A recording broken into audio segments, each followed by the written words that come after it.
Au Maroc, le taux de guérison des patients infectés par le Covid-19 dépasse le seuil des 55%. Ces statistiques plus qu'encourageantes ont pu être atteintes car cela fait maintenant plus de 2 mois que les médecins, infirmières et aides-soignants luttent contre le virus. Les risques et le stress endurés chaque jour par le personnel soignant a poussé l'université Mohamed V de Rabat à mettre en place une cellule téléphonique d'assistance et de soutien psychologique dédiée à ces soldats de première ligne. Nous avons jugé intéressant, voire important, de créer cette cellule pour répondre justement aux impératifs de leur travail.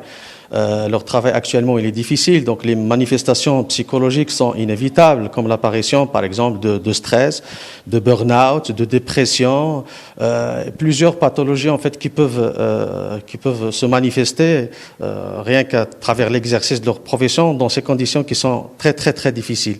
Mais pour tenir le rythme et faire face aux prochaines étapes de la crise avec autant d'efficacité, le personnel soignant a besoin de soutien psychologique. Selon les horaires souhaités, les membres des équipes médicales peuvent contacter un des psychologues du travail mis à leur disposition par l'université.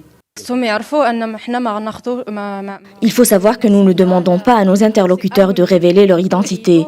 Les appels sont anonymes. Notre objectif est de leur procurer un moyen de s'exprimer en consultant un psychologue.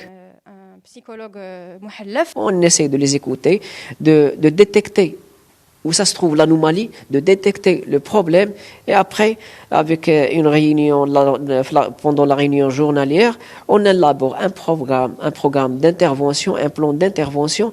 Qu'est-ce que ça nécessite? Est-ce que ça nécessite 1, 2 ou 3 séances par jour? Alors, on se met à la disponibilité totale de ces personnes-là.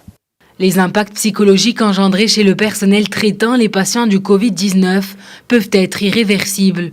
L'université Mohamed V souhaite donc apporter un soutien psychologique de rigueur aux personnes qui prennent les plus grands risques pour sauver des vies au quotidien.